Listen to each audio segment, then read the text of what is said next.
So, magandang gabi po. Ay, magandang araw po, ma'am. Bale, ito po yung website po namin. First po is pag inopen po natin yung page po natin or website po, ito po yung unang lalabas. Ito po. Ayan, magkakaroon po siya ng animation. And ito po pala yung pinaka-landing page po namin pagka-open po ng website. Bale, may makikita po tayo dito na text na welcome to my teapots, milk tea and coffee. Tapos may buttons po dito sa baba po na view more. And then dito po sa landing page po namin, meron din po yung naka-insert po na background image para magmukha pong mas maganda po sa paningin yung landing page namin. And then ito pong viewer po na button po pala na ito is ano po, diretso po siya sa homepage po namin. And then after po na maklik tong viewer din is magkakaroon po ng animation papunta sa homepage. Ganito po. Ayan, ganun po. Tas dito po sa homepage naman po namin, mapapansin po natin dito na mayroon po tayong apat na navigation bar. Bale, ito po yun. Home, About, Menu, and Contact.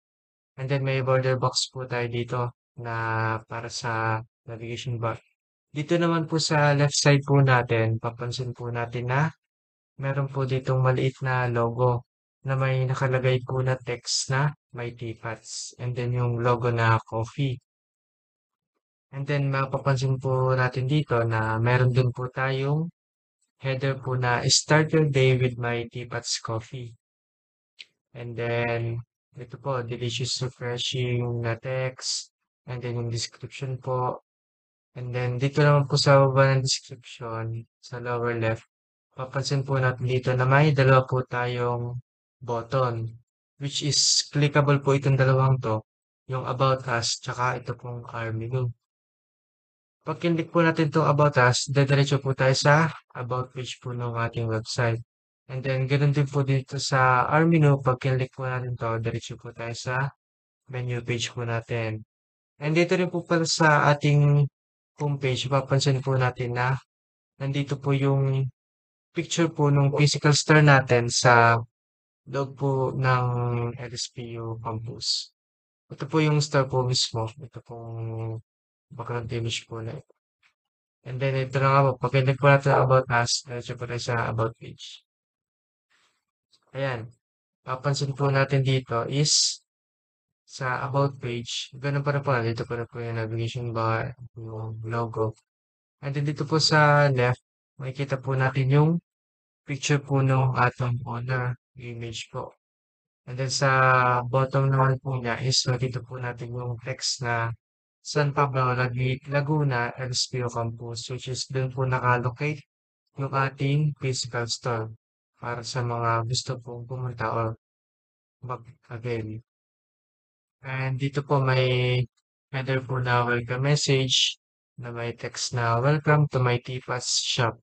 And then yung pangalan po ng owner, yung text, description po ng owner, shopkeeper. And then dito po papansin po natin na may hover po na text na ito po ay ano, link po ng Facebook page po ng website po na ito.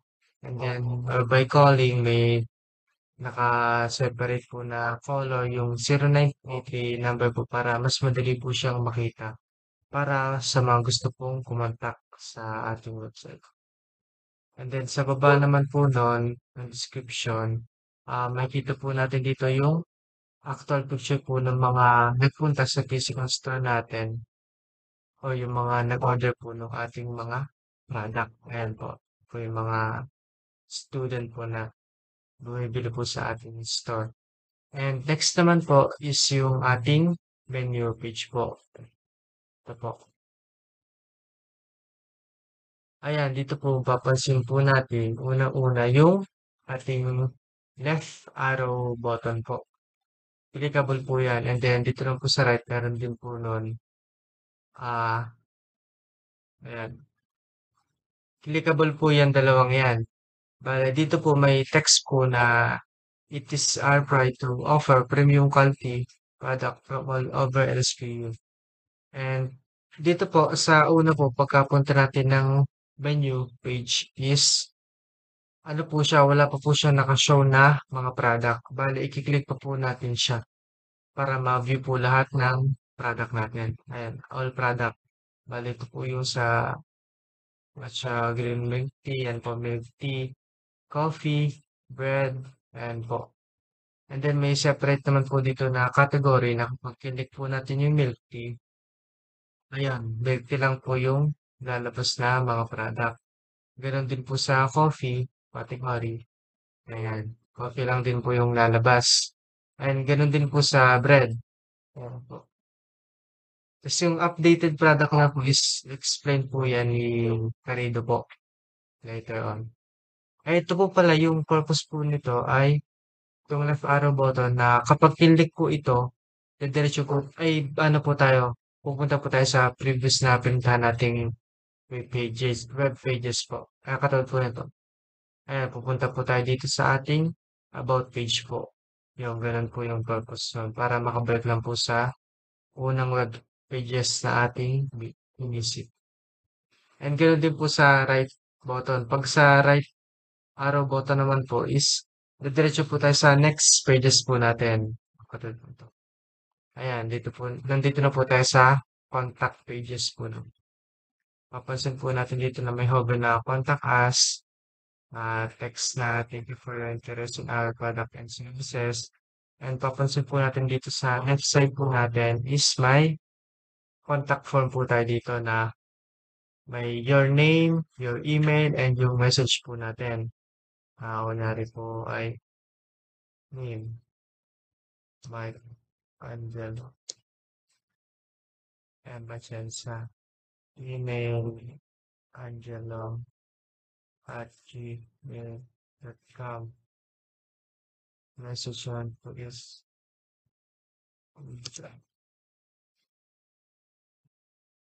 and po, di pagkasabit po natin dito, pupunta po sa mag-send po yung message po natin dun sa nakalink po na ano natin, na email. And yun po. Dito lang po sa right side, makita po natin yung actual location po.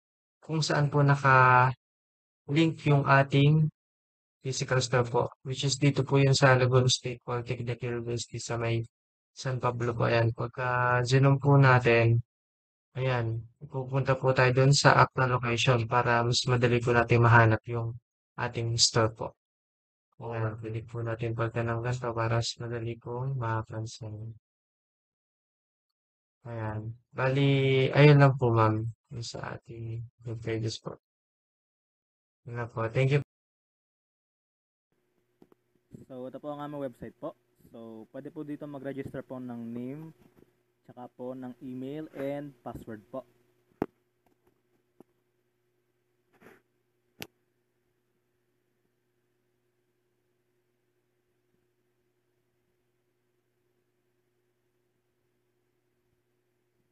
Ay, paano hindi po nag-match po ang password, so magkakaroon po siya ng error po. So, make sure lang po na kailangan po same po yung passwords po.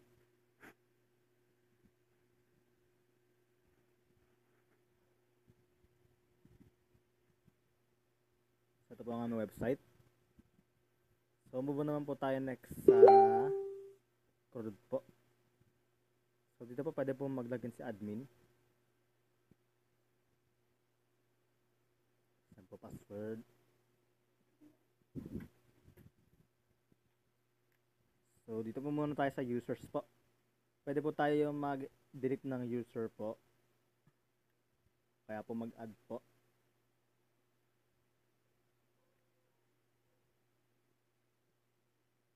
Tapos pwede po i-update.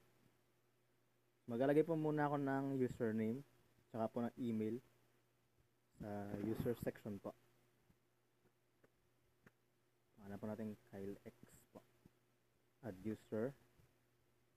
Automatic po siya mag-refresh po. Tapos pag trade niyo po sa baba, na-add na po si user. Move naman po tayo sa products. So same lang din po. Pwede po tayo mag-add ng product.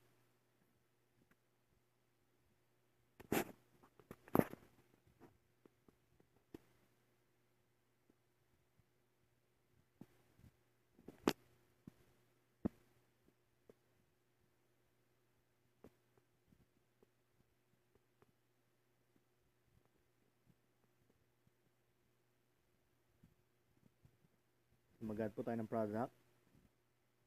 So, pwede rin po siya i-delete po sa list po ng products. Pwede rin po i-add.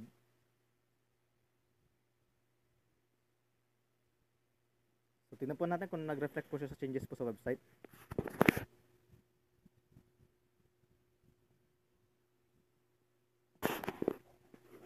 So, ito po, nag-reflect po siya dito sa website po namin, sa Jamberry po.